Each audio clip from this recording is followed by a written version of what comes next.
you guys know, it is Drunken Chat, son.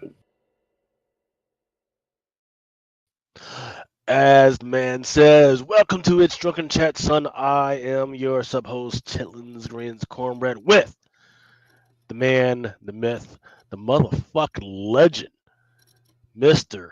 Comic Book Pimp, Adam. How's it going, brother? It's going okay. It's going okay, man. Look, just a couple days ago, I saw on Beyonce's internet a very enterprising young man on a podcast with a very beautiful young lady in a Supergirl outfit, right?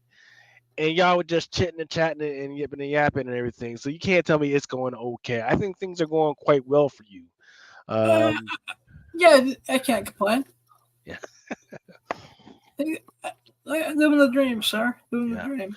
But I will say, and it was, I do think you need to contact her again and have her back on your show because we need to discuss.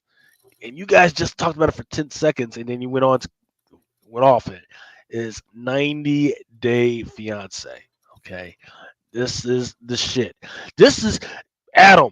Let me tell you, brother, you don't understand what you are missing with this motherfucking show. This is right down comic book pimps freaking alley, man, because they're talking about sexual dysfunction and sexual toys and all that, and this, that, and the other thing, right? And there's all types of front meat and back meat all out every single all the time, every day, all day, right? Now, the thing that might be interesting to you, my friend, is that on this particular season, they do have an individual. Now, he's from Nigeria, but this motherfucker is pulling bitches, even though he's on the once again he's in Nigeria, which is not a pretty place to start with, right? In the area that he lives, and this motherfucker's blind.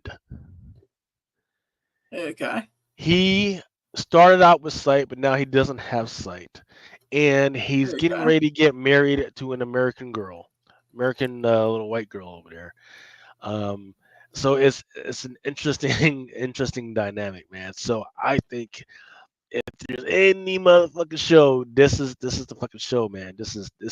I think we should have that little young lady back on and discuss this because this show is dirty. It does people absolutely fucking dirty. Now it got a little crazy because you had this one other lady and she was she was getting ready to fucking kill her husband, but yeah, that's whatever. But that's not what we're here to discuss today. We're here to discuss getting drunk and chat about comics and the like. Talk comics. You know what's the best cartoons? So get a little job too. Yes, sir. So we've man, since we've last talked, which was probably over a month ago. We've got a lot of time in between the Comic Cons and all this other stuff, right? And I think you went to Exotica, is that right? Let's see, Exotica was last week. Jesus Christ, man, Adam was always about and around town. Yeah, actually, I may be going up to your neck of the woods in December for the Ever Exotica. Oof, brutal. I think I need to be there. I just want to freaking. I want to be the guy that freaking helps you out and about, man. Freaking helps you sign autographs and shit, man. But how about we start with some of these absolutely amazing freaking TV shows we've had so far, man. But before then, I do want to give a shout out to the people in the chat: GT Key Comics, Daniel Barry Sports Highlights, T Jones, what's going on, and Spidey Hunter, what's going on? You've got the link if you guys want to freaking join in. Also, we just got. I also wanted to give a shout out to Lucy and the crew. I just got off with her for the last episode of the Witching Hour for this year. Absolutely freaking hilarious. Make sure after. Tomorrow or whatever you freaking get a chance to freaking watch that episode. It was pretty freaking funny. But what we're going to discuss right now is this show, which it's a toss up in between this show and Agatha, which is the best show of the year. Oh, Penguin, hands down, man. What I mean, it's got a lot. It's got a freaking lot of layers.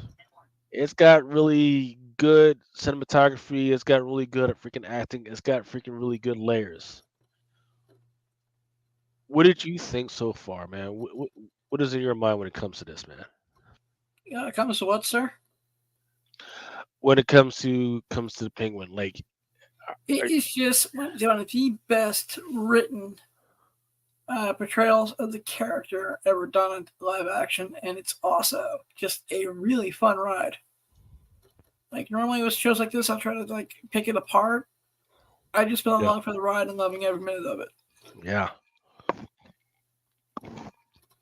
I So guess, like I've been saying, if Batman and The Sopranos fucked, and they had a kid, this is the show they would have.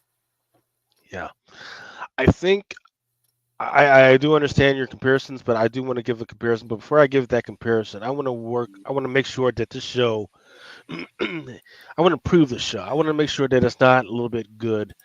I want to not make sure that's a little bit better. I want to make sure that this show is the absolutely fucking greatest. But in order to do that, we're going to have to introduce my friend and your friend, Sir Christopher, the motherfucking greatest. What's going on?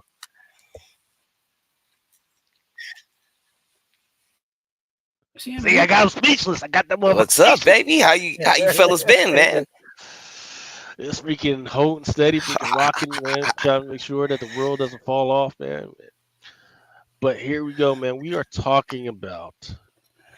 Let's get right Yeah, into dude. it. We're talking about the Penguin, man. Freaking Adam was saying what you were saying that is one of the best shows you've seen. You compared it to Sopranos and what show?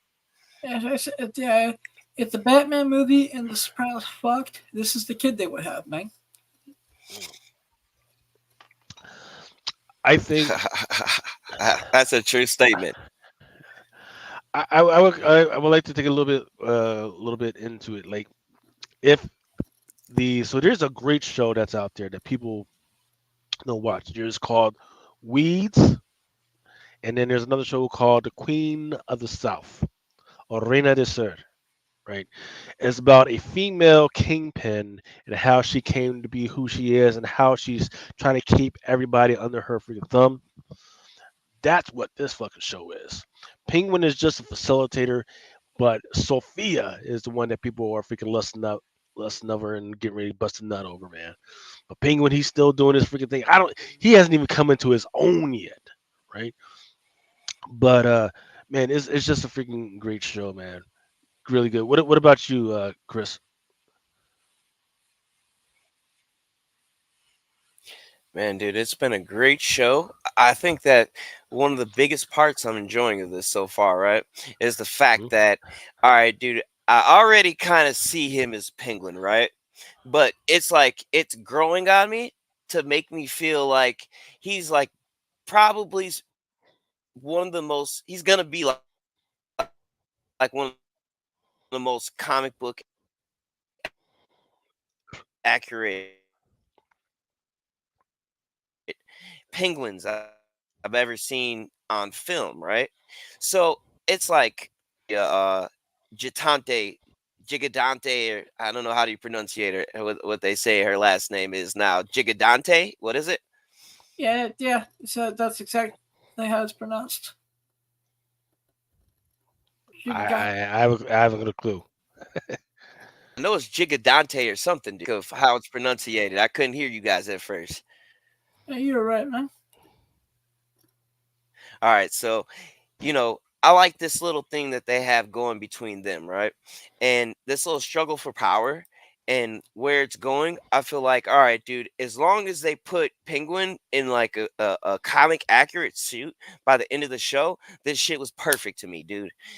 And even all the little twists and turns through the show so far have really like not been your average usual shit. You know what I mean? It's been really different compared to a lot of the other shows that I can sit there and watch and guess through the entire show.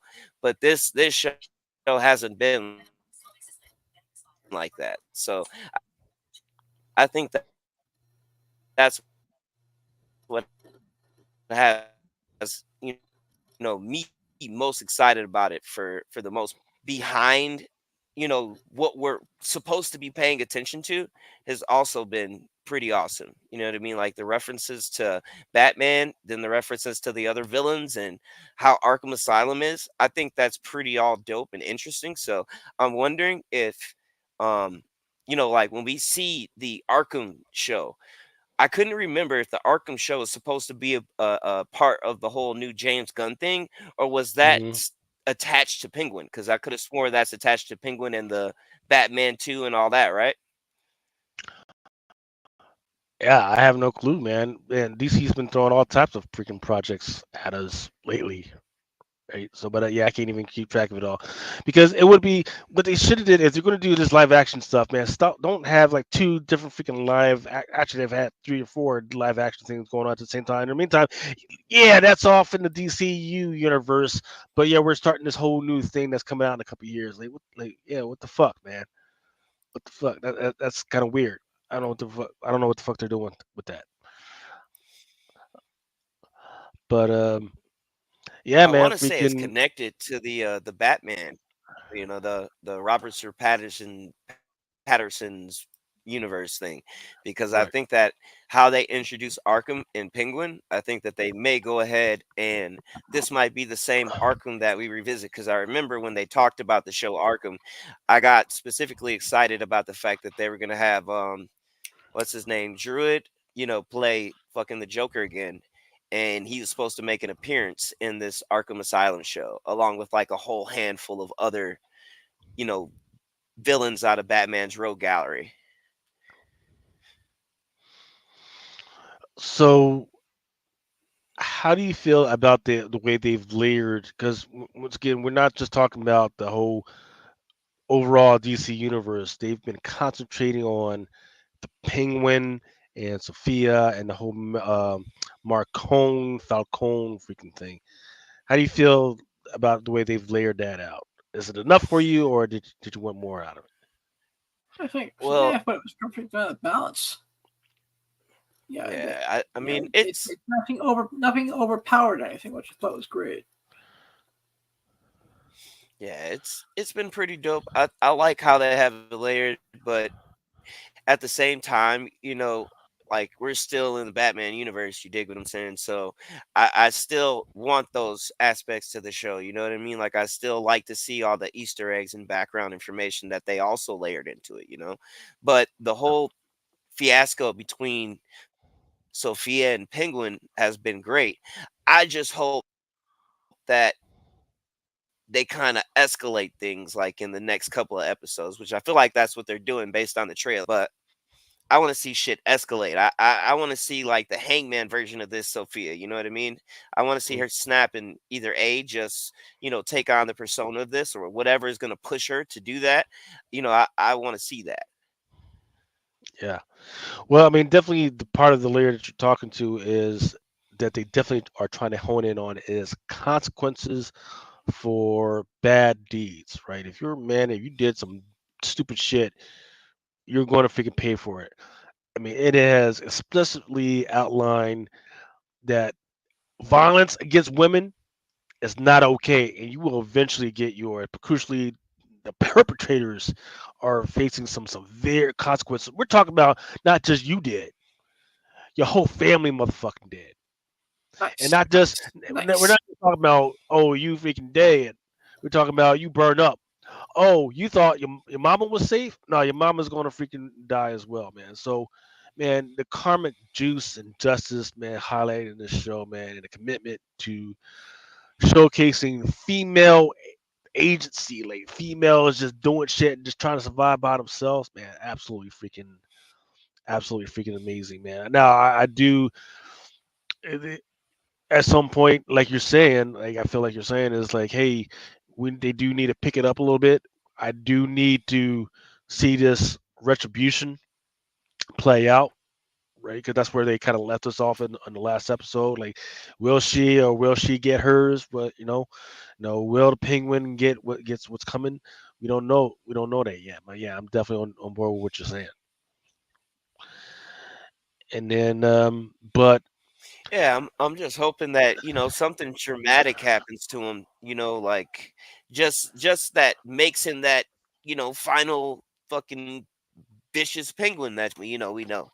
I just want to see that escalation, and I feel like that's gonna come with, dude. I feel like his people has to die, bro. That's the only way for me to even see something happening that big that kind of turns him, into that persona. Yeah. Now, what I would have liked to have seen is like the fruits of his labor, because what in his mind what he's doing is he's building the under infrastructure for Gotham to get back on its feet, right? So I would like it to grow out, and for just as it's getting ready to get going, then all of a sudden that shit gets taken away from him and he doesn't get credit for any of that shit, right? Because Yeah. in fact, I think the in the comics right now what they're trying to focus in on is that there's all these big villains, right? Like Joker, Riddler, freaking Catwoman. Shit, fucking Kite Man, freaking has his own shit right now, right? But the most underestimated freaking villain right now is Oswald Cobblepot, right? He has been underestimated over and over again by both Batman and the other fucking villains. They just don't give a fuck about that dude, right? Now, would be interesting is that they try to do some usual suspects type of shit, right? Where that whole limp that he's got freaking going is fake, right? Just so people will underestimate him, right? But no, Sophia Falcone and Maroni, man, they got their fucking eyes on this motherfucker. They know what he's all about, fucking about, so that ain't gonna freaking happen. But yeah, man, freaking just showing this dude as a complex villain. Even the whole thing with his mom, which makes me very uncomfortable to watch, right? And the moment she turns to him, she says, "What type of fucking man can't even take care of his own mother?" That shit was uncomfortable as fuck, right? Just coming straight at him, right? Yeah. You know, like you got me in this fucking rat shithole, man. What in the fuck, right? Oh, you're a big man. Shit, man. Just good freaking stuff, man. Um, yeah. Did you have anything else to say about this before we move on to Agatha? No, no, it's Nah, awesome. dude. Let's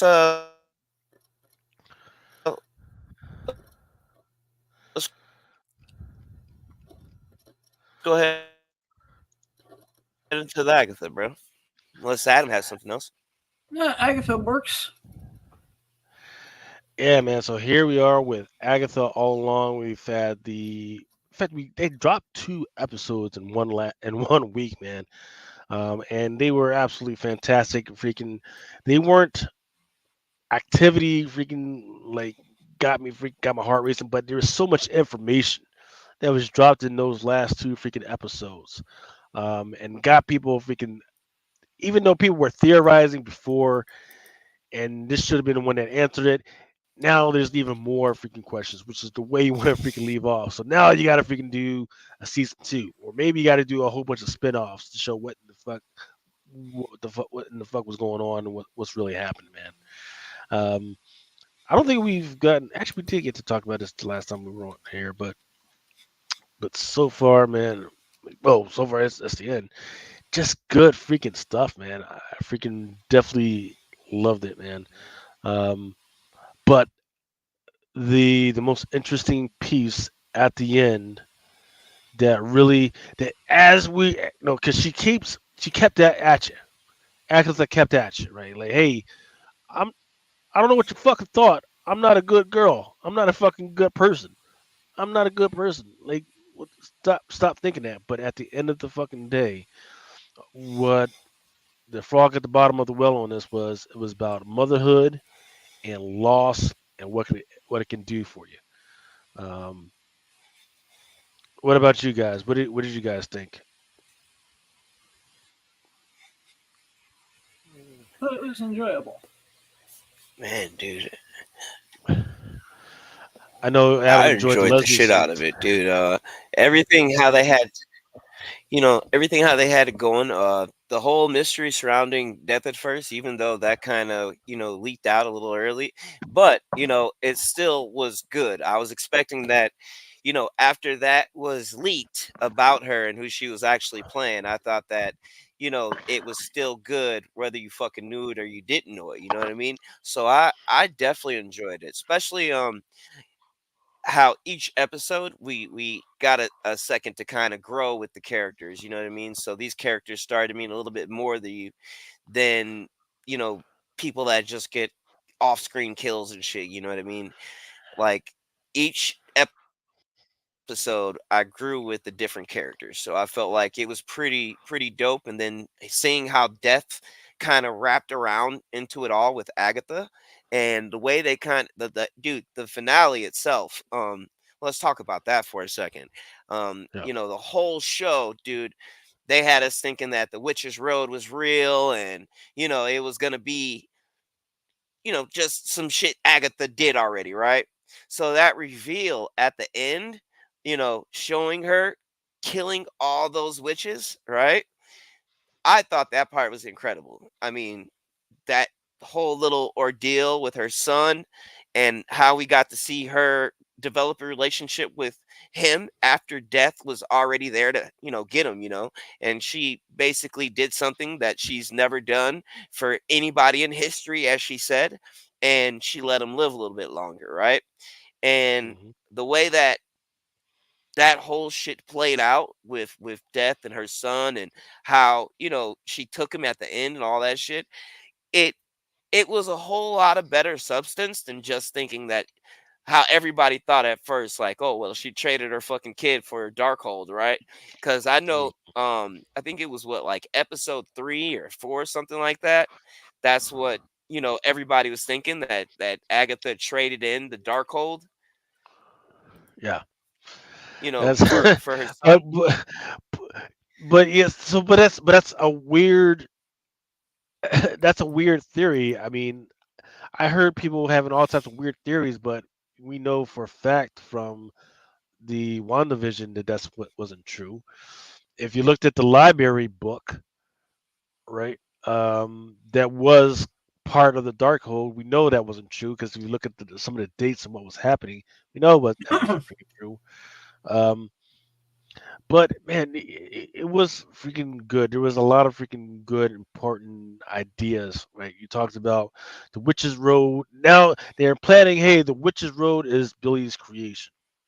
Yep. Here's a problem with that thinking, and I think I shared this photo with you before, Chris. The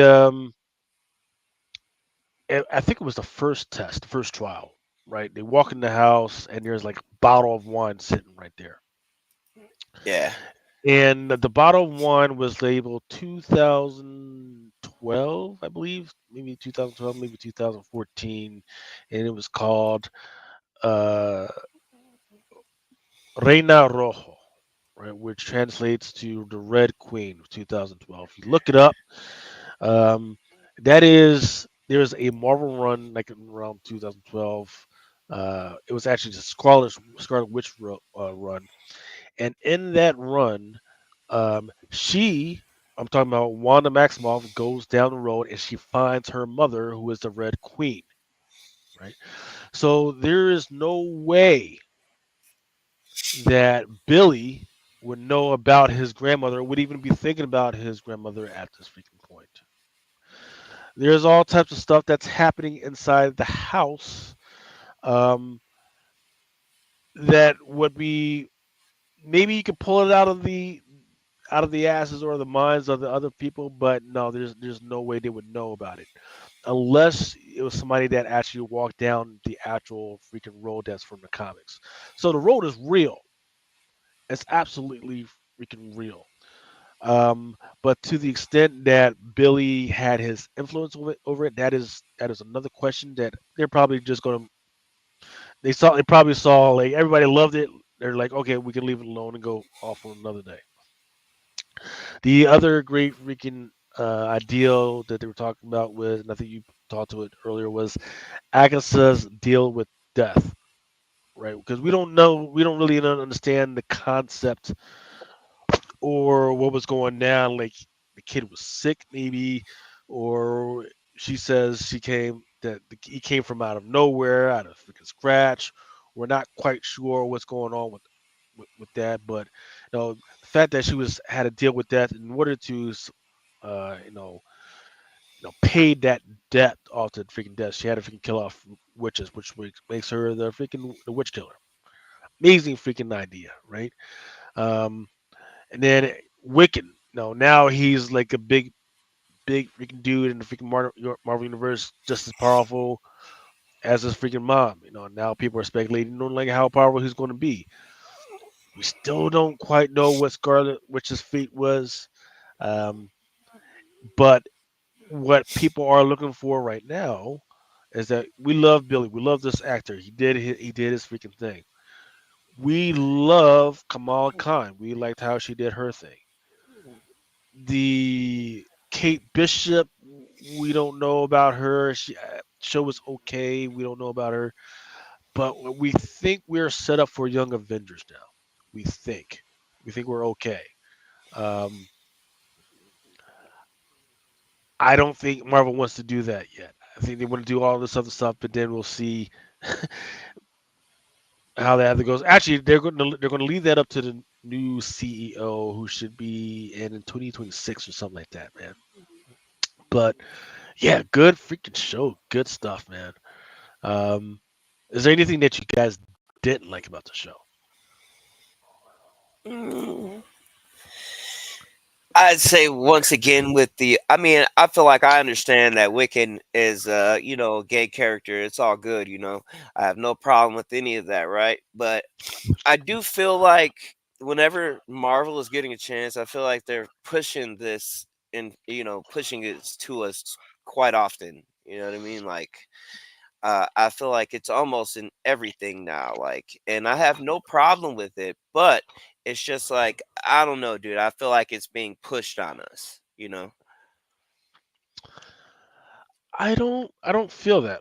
I don't feel that way. I think it was done in a way that made sense.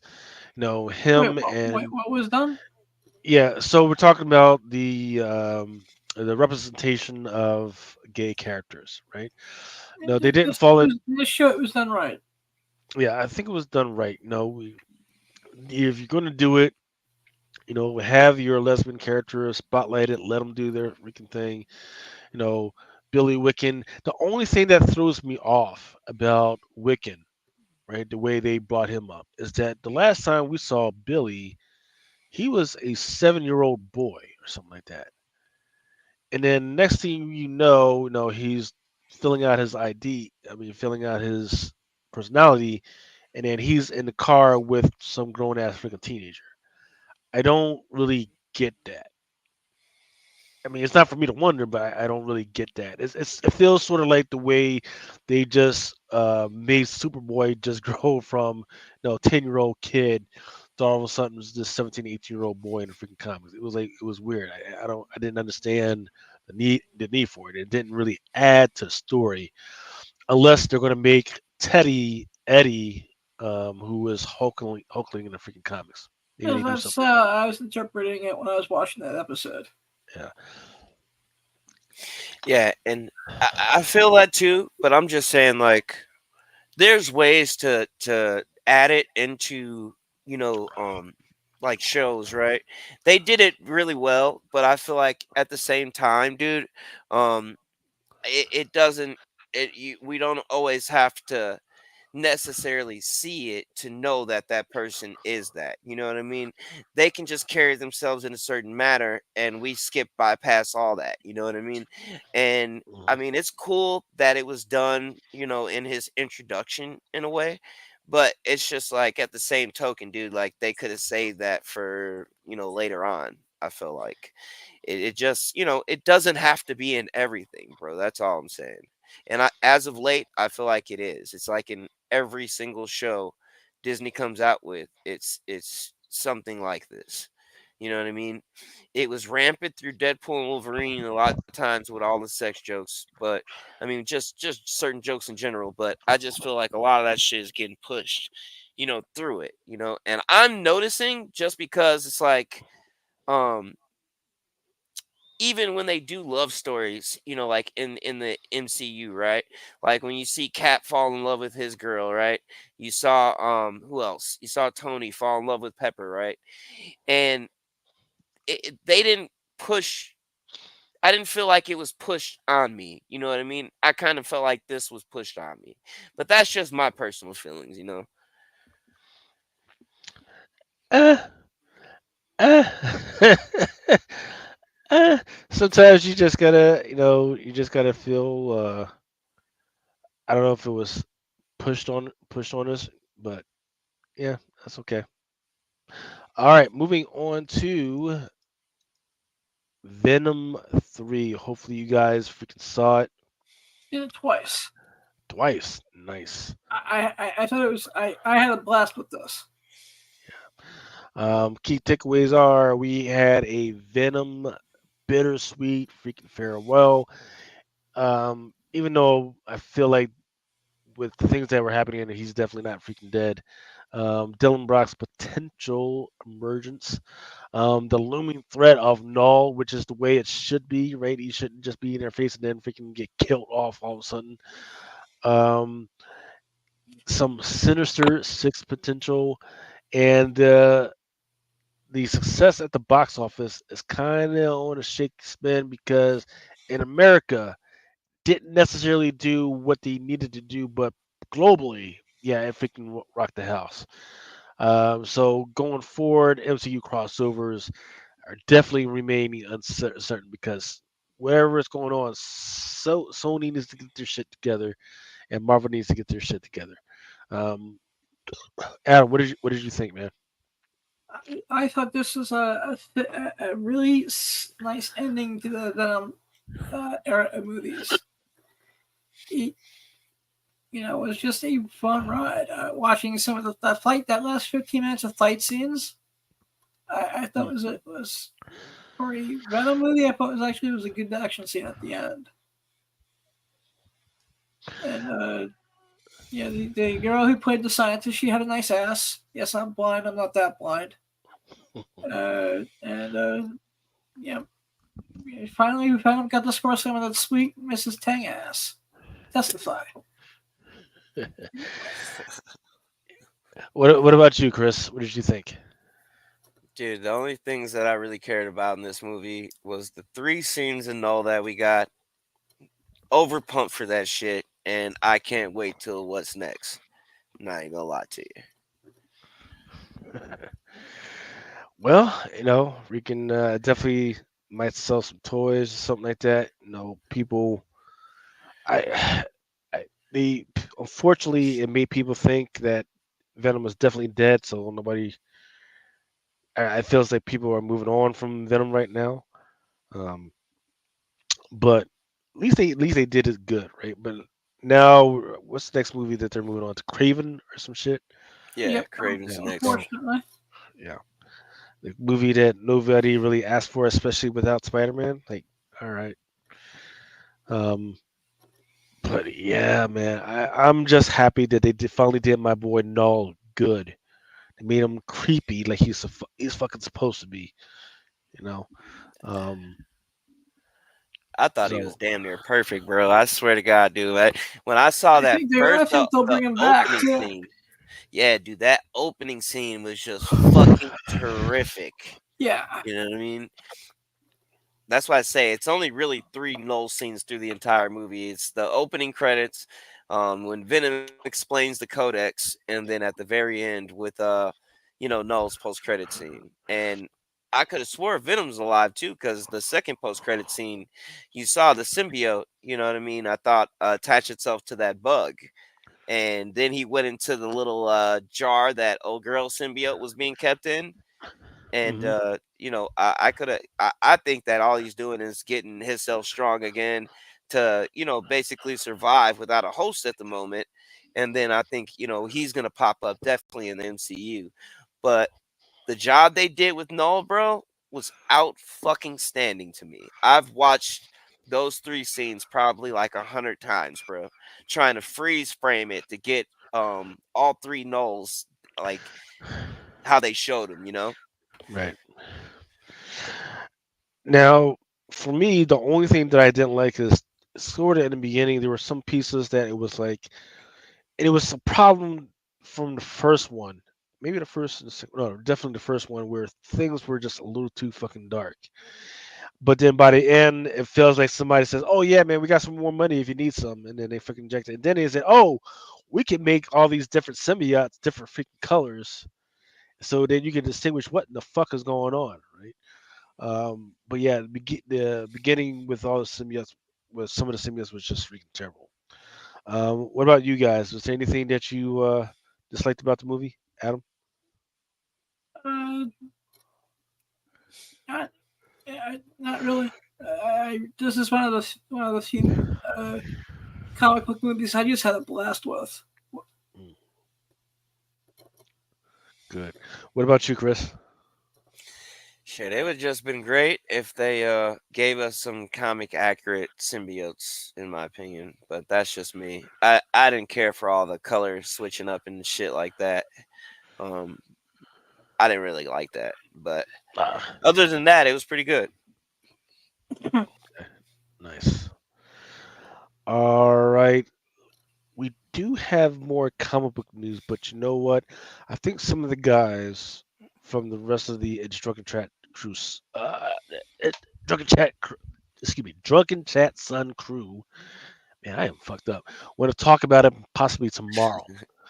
If you want to not talk like the fuck way I'm talking, there's this shit called. It's called Yule Nog by Fireball. Pretty damn good, man.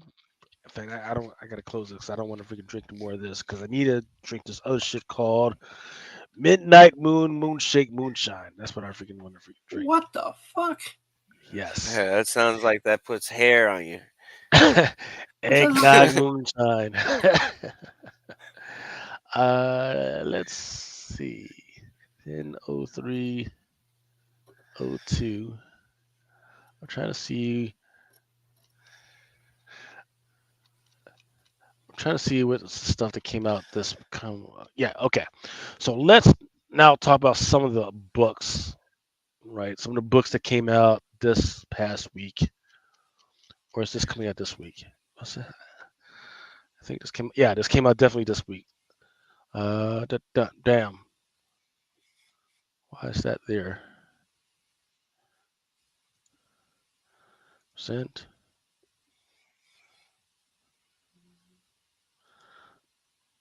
Well, that's not good.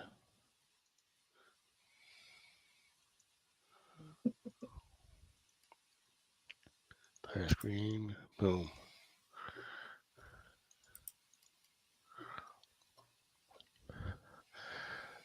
Uh, I'm too drunk to find full screen, but all right, we'll work with it. All right, so Adam, this is coming from the first one I got up is Uncanny Valley. This was from your friend of mine, freaking Tony Fleeks. Um, I've been telling people about this one for months. I think people still don't understand what this one is. It was supposed to have been the first appearance of post license by Disney um, Steamboat freaking Mickey. So this was Uncanny Valley number 6, cover E series, The Watcher. In order to get this book, retailers actually had to order like maybe 50 to 100 of every single issue prior to this in there's order to 50 freaking of get it. every single issue. Yeah. So I don't. So I think with that information kind of missing from people's perspective, I think it's still up in a bunch of freaking places. So it's interesting. All right. Oh shit. There's a comic called All Shit. Here we go. Yeah.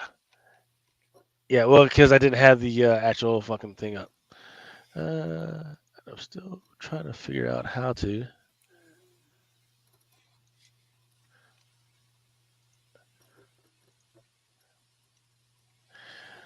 All right. Anyway, so the other one that I've had my eye out on was Thundercats #9, cover F. Perillo foil. This one is a beautiful image of Mumra, done by Lucio Perillo. He's on his fucking throne with somebody's fucking skull beneath his fucking heel. Love to fucking see it from the man. Then next up is this is issue, yep, issue #1 for It Happened on Hyde Street. Um, this is one is an image book. The art that I have here is cover D. There is a 1 in 25. I don't know what's happening with this young lady, but she looks like she's been having a bad day. Like the ugly stick just fucking went on her fucking face all over again and fucking didn't let go.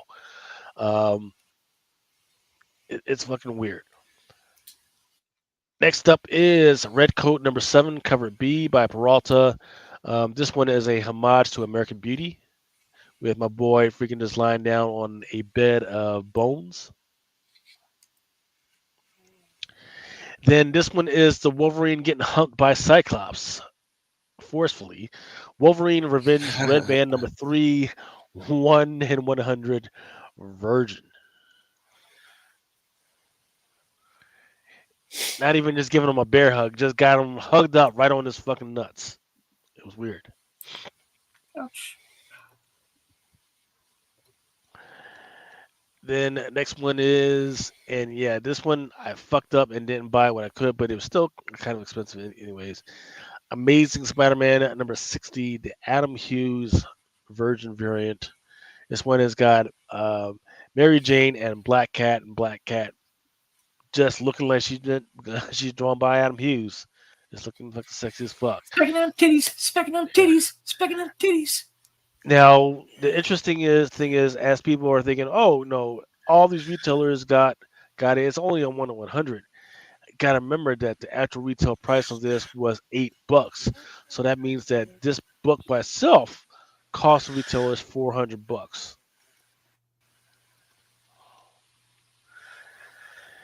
And then this one was a surprise sellout. Captain America #14, the Dan Panasian Doom variant. Doom just sitting by himself, looking badass,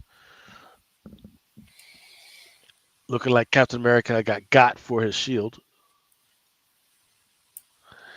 Then this one is an issue #1 by Blood Moon, Demon Inside #1 by Greg Warrenchak.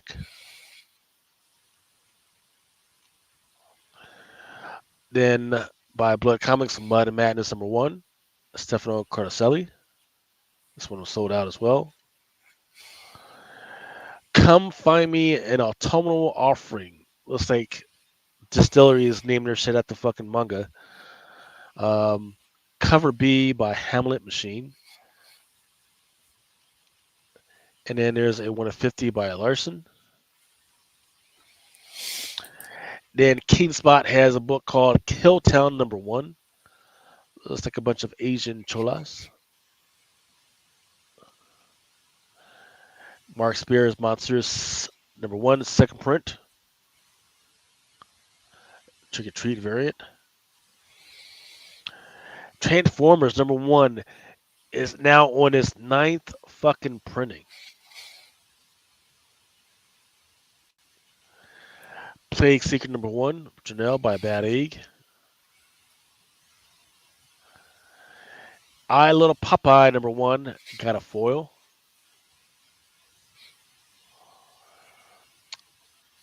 Rebellion has a book called Misty 2024 special. And then that's it. And that was it for the stuff that came out this past week.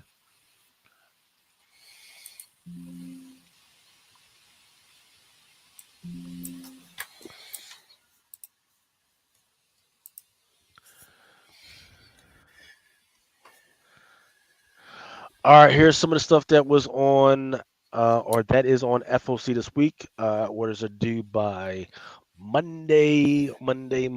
Unfortunately, Well, when is actually I can't talk about that. Hyde Street #1. I believe this what is the second print. Oh, excuse me.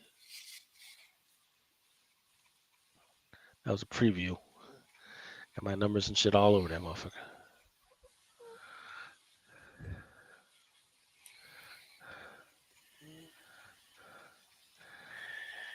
I thought I took that shit out.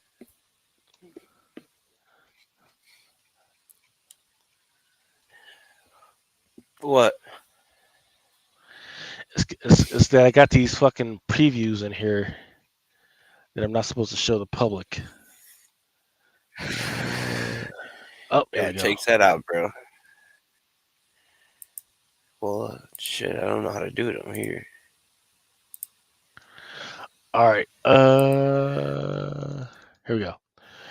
Justice League, the Batman Hush variant, 125. Spawn number 359, cover A by Barons.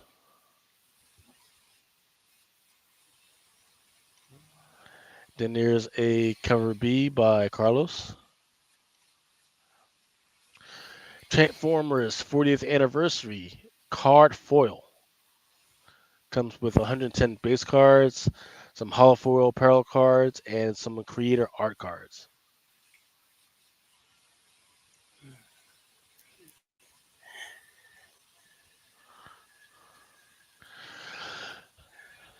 How to Steal an Election number 5.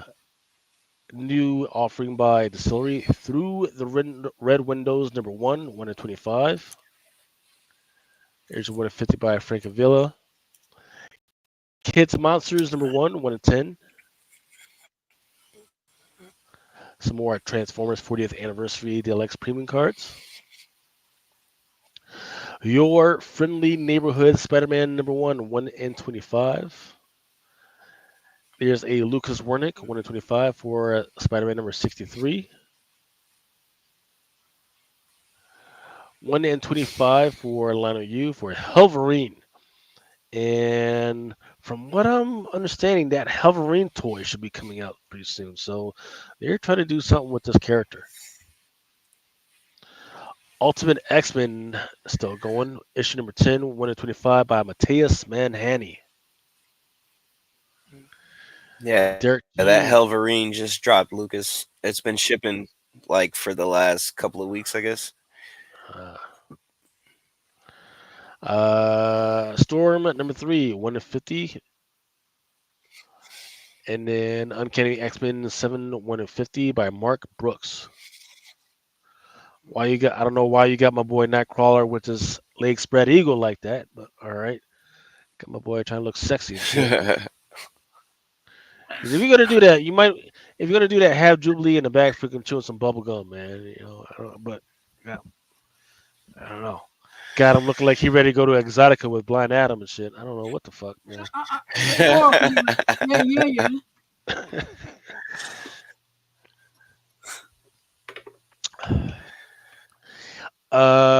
Very, very sexy Phoenix number 6, 1 in 50 at Pablo Villalobos. Testify. Very interesting art with X Factor number 5, 1 in 50 Marcus to Cyber Version variant. And then some front meat showing for Dazzler and Dazzler number 4, 1 in 50. This one is a Jenny Frison. Aliens Paradiso number 1 in 25 by Andrea Bassan. Holiday Special Through the Bells number 1 in 10. Here's a 1 in 50. Nothing special about this Godzilla Masterpiece Theater 1 in 25 by Mahfoud. Skip Archaic Robot Todd number 1 from World Comics. Kids These Days number 1 is a 1 in 25 version. Absolute Wonder Woman number 3 is on is on FOC this week. And then this one looks really good. Lieber Mayho. Batman spells Robin Layden A #1. Got my boy the Joker just passed out drunk on top of a fucking chimney, man. That's Granted, awesome. he's been tied up in a fetish type of way by fucking dead man, but he's definitely freaking passed out. Uh, Jim Henson's Kalila, Red Sonja. Yep, Red Sonja 2023, number 16, 1 to 10 by Frizen. And then Red Sonja number 16, J. 1 to 15 by Barons. She's just putting all the knives into dude's fucking forehead and his in his eyes. And then got the nerve to put her foot in his mouth. That is some disrespectful shit right there, man. You gonna stab me in the head and put your foot in my mouth like I'm like we making love or something? What in the fuck? All right now. Thundercats Chitara number 5, 1 to 15, Lee Virgin. New I've seen people talking about this book. Hornsby and Halo #1, cover D 1 in 50, Burnham and Anderson. Not sure what's going on here. And then there's also a 1 to 1,000. It's supposed to be a Snudgeberg sketch where I guess he like draws some original art. Creep Show Volume 3, number 3. Homage cover. Creep Show number 3, 1 to 10 by Beach. That's a good homage cover. Yeah, I like that, dude. I've been collecting those. Right? Those have been fire the whole way. Yeah. But loving them. The only one that I haven't really gotten is the golf one. I let that alone. I'll come back to that. Pharaoh number 8, 1 to 10, Fleeks and Fossler. Esther 1 to 25. Grommets number 6, 1 to 10. Hyde Street number 2, cover C by Peralta. This one is a Midnight Stars homage. I forget the artist. 10 Can Society number 3, 1 to 10.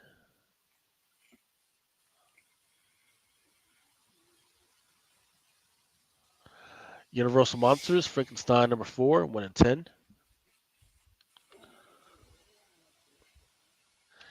Issues your 1 to 25. I wonder who did this. Was this? Looks like a Frizen. Yeah, that's got to be a Frizen. And Yeah, I then think there's a it 1 to is. 50 by our homegirl, Universal Monsters, Frankenstein number 4. Maria fucking Wolf pulling out a 1 in 75. Got my boy Frankie looking right. Got that Frankenstein monster fucking look to him. Half of his fucking jaw is falling off. There's a bunch of fucking goo coming out of his fucking tongue and out of his fucking mouth. And That's he what don't she even said. care. Yeah, he don't care about none of that. He's just fucking getting ready to fucking take your body parts and do what he will with them. Maria Wolf, man, that is a great step up for her. Love it. Void Rivals number 14 by Romero. Then there's a 1 in 25 by Sue.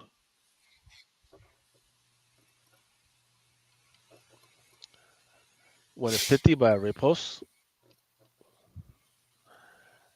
Infinity Watch number 1, 1 in 50 by Jem Starlin. City Beneath Her Feet, 1 in 10. Here's your 1 in 25. And your 1 in 50 by Charretier. Warm Fusion number 1, 1 in 25 by Adlard. 1 in 50 by Barrett.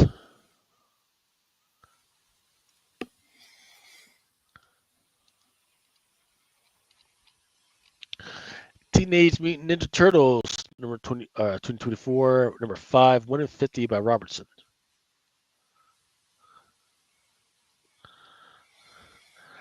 Teenage Mutant Ninja Turtles number 5, 175 by Bermejo.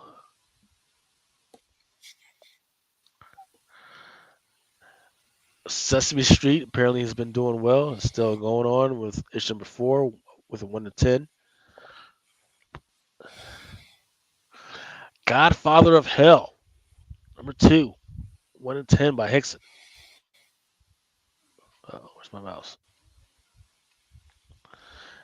I've read this one. Not sure where it is.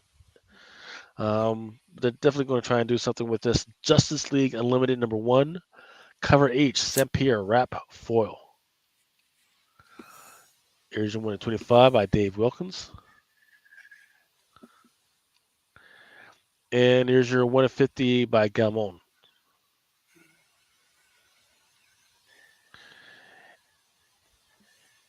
And then we don't have the full cover art yet, but there's a 1 to 100 by Putri.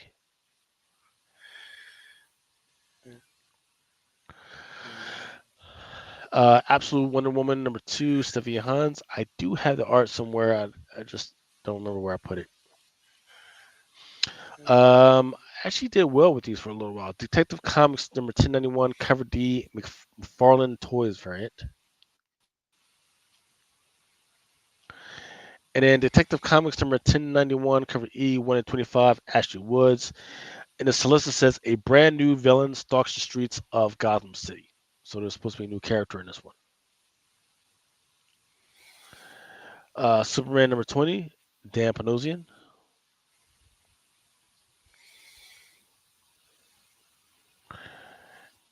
Issue 1 in 25, Dave Johnson. 10 Action Comics 1077 is Sebastian Formura. Nightwing number 1 to 20, cover D, McFarlane Toys.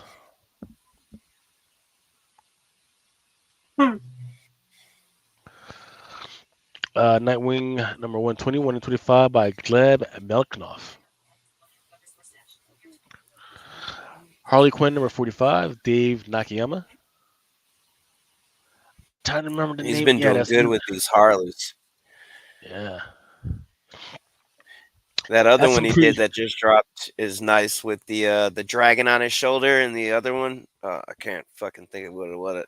I got 2 of them in there, but that last one he did before this, I think. I don't remember what it was, but this one looks really fucking good. Yeah. 1 to 25 by Robin Higginbottom. Never heard that name before. There we Yeah, go. I'm anticipating Higginbottom. this one. She showed it to me like maybe a few days ago, and yeah, dude, this one is gonna be one of those ones, I think.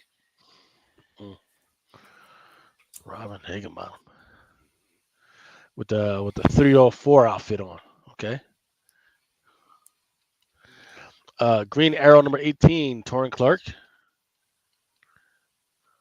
There's the game March. There's a Black Canary Nakayama. Then there's a 125 Zulu.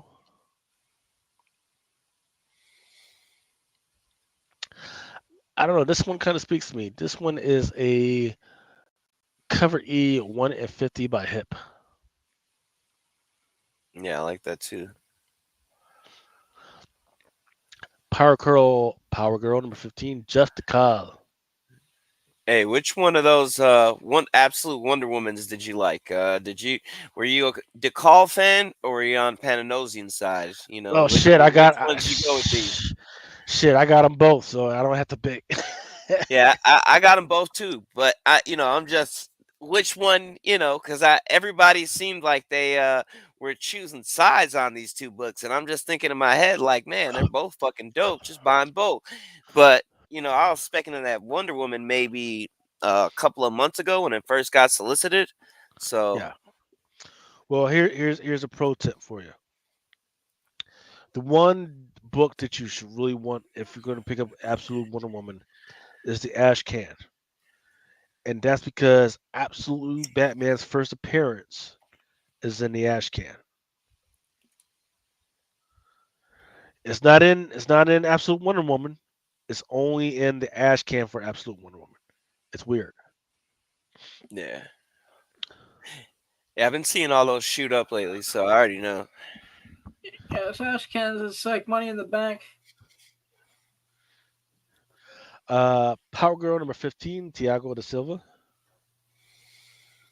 Multiverse Collision Detector number 6, 1 and 25. Yeah, I'm happy nobody's been paying attention to those. You know, that last one with the animated Joker on it, dude, was fucking fire. It's gonna come out of nowhere. I don't know what they were fucking smoking, but they decided to do a sexy Santa cover, and Yep. it's called Batman Santa Claus Silent Night Returns number 1. This one is a 1 and 25.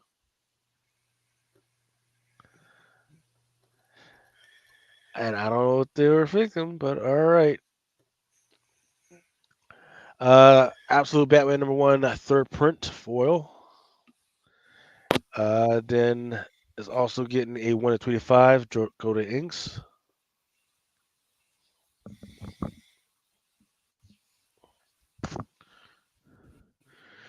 There we go with Absolute Wonder Woman and the War I like that Edition. one too.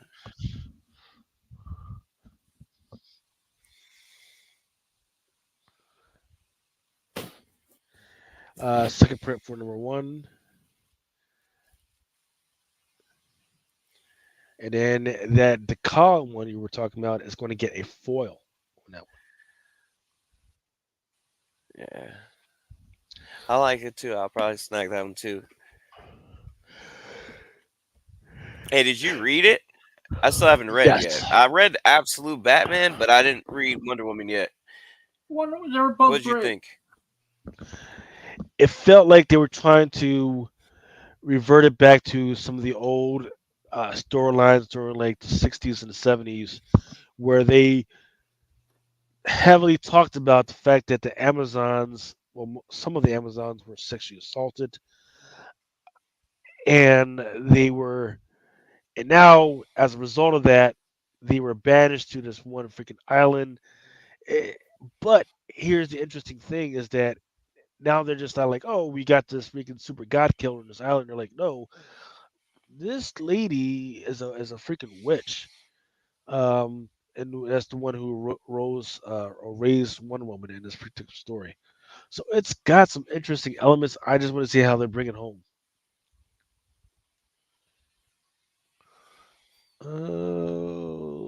Is that the last of the FOC?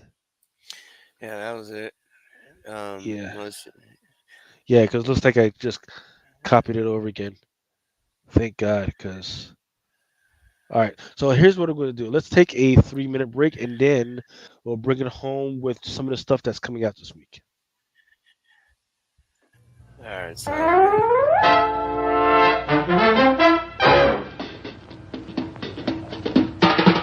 Oh, the time is now, the time is here. Now's the time for a bite of cheer. A tasty light where the price is right. Well, look a here, you'll dig this sight. The moment's handy for a piece of candy. Just name your brand, they're all so grand. Hey, what do you think of a nice cool drink? Or a big box filled with a popcorn thrill? Let your taste buds meet with an ice cream treat. Refresh yourselves, it's time to eat. So come on, folks, let's join the band as we all head for the refreshment stand. And now, before the next show starts, let's enjoy an intermission. You'll find our snack bar chock full of good things to eat and drink. Tasty, tempting hot dogs, thirst-quenching soft drinks, fresh, crunchy popcorn, a complete assortment of delicious candy, and a full line of cigarettes. You've plenty of time, so visit the snack bar now. A tasty treat will double your enjoyment of the show. For your convenience, we shall keep you informed of the remaining intermission time, 3 minutes before the next show starts. Let's all go to the lobby. Let's all go to the lobby. Let's all go to the lobby to get ourselves a treat. The delicious things to eat. The popcorn can't be beat. The sparkling drinks are just dandy. The chocolate bars and the candy. So let's all go to the lobby to get ourselves a treat. Let's all go to the lobby to get ourselves a treat. All right. I hope you guys got a good break. And let's go ahead and get on to some of the stuff that's coming out this coming Wednesday, November 6th. First one up is Kid Venom #3, Philip Tan Homage variant. So it says, open a portal. Kid Venom must return a mysterious child to her universe. But who stands in his way? Kid Venom's world is about to be ripped open. So that would say that maybe there is a first appearance in Kid Venom #2. I'm not sure. I need to freaking go back and figure out what's going on. Witchblade #1 cover J has a 1 in 1,000 copy incentive original art by Silvestri. Kingspawn #39 cover A by Crystal. This one was actually brought up by McFarlane at NYCC. Some interesting colors to this one.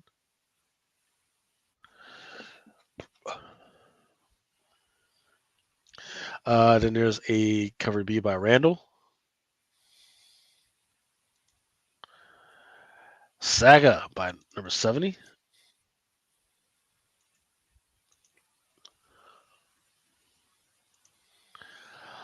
Hour of the Wolf #1 cover B by Raymond Bermudez.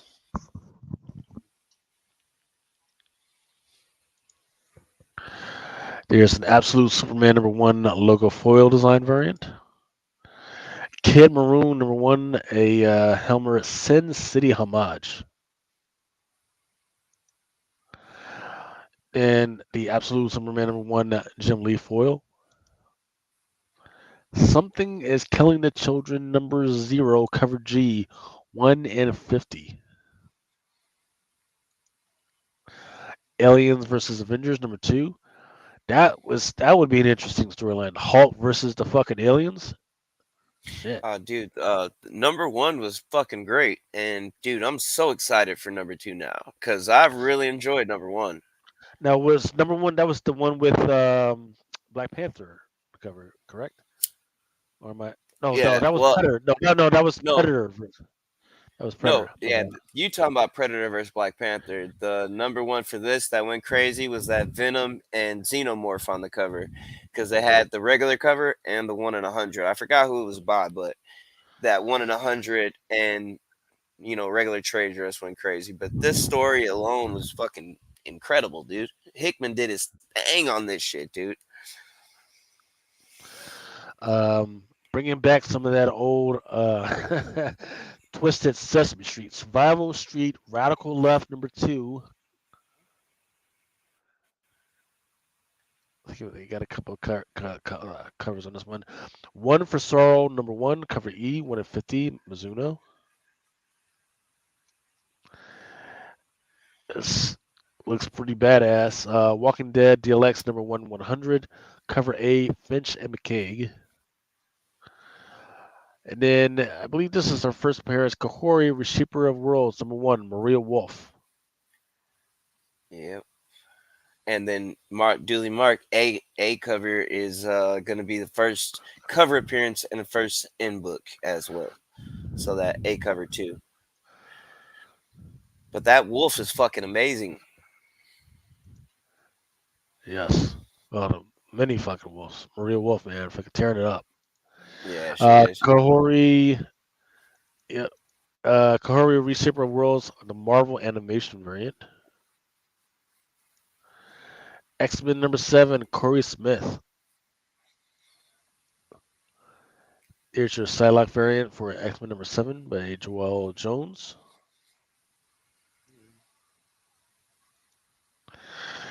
Venom War by Chris Giarrusso.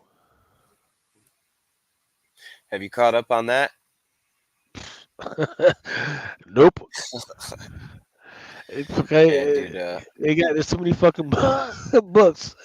I'm trying to fucking give Dude, indies their I'm fucking play trying. and shit, man. You Yeah, dude, motherfuckers. I'm trying to. I'm almost caught up, but you feel me? Like, dude, it is a lot of books on this entire story, but it's been pretty decent, for the most part. So Yeah, and then I'm trying to keep caught up on my stories and shit, man. All the horror stuff and shit, man. I'm like, ugh. Venom War #4, Peach Momoko. That's fucking nasty.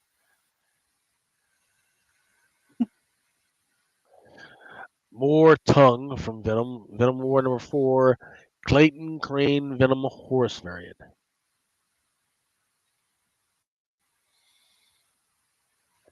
Ultimates #6, the Eniac Lee Ultimate Special.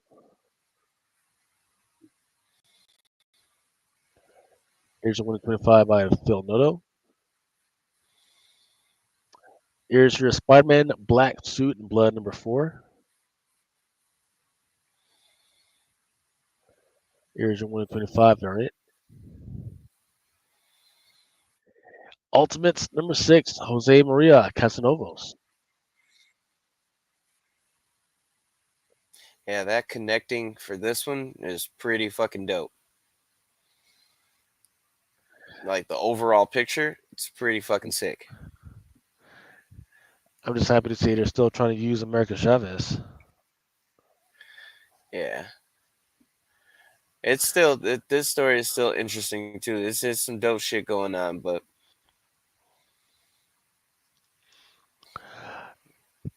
From our friends over there at Stranger Comics, not quite sure why it says Massive Select, but Tales of Sunda Volume 2, #1, Niobe She Tribe Cover A variant.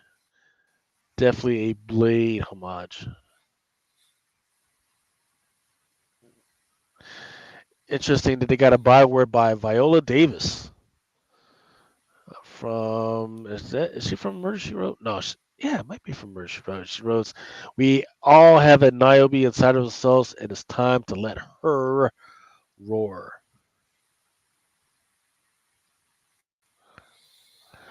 Batman #155, 125 by Bjorn Merens. Poison Ivy 125, #27, 125, Puppeteer Lee.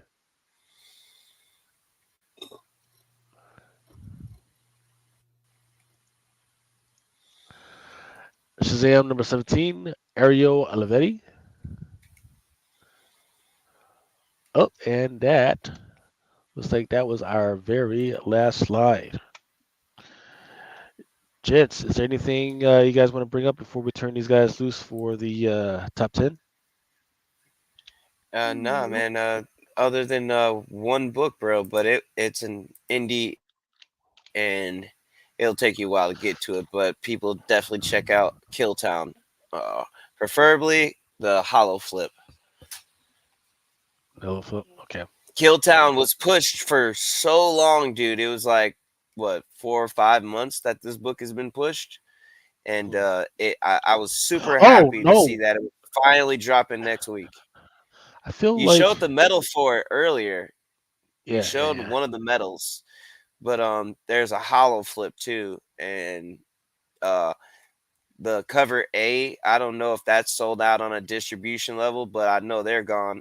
Cover B is, I don't know if that's sold out on a distribution level, but that shit's gone too, as well as the cover C, and shit, cover D, fucking cover E, and the hollow flip.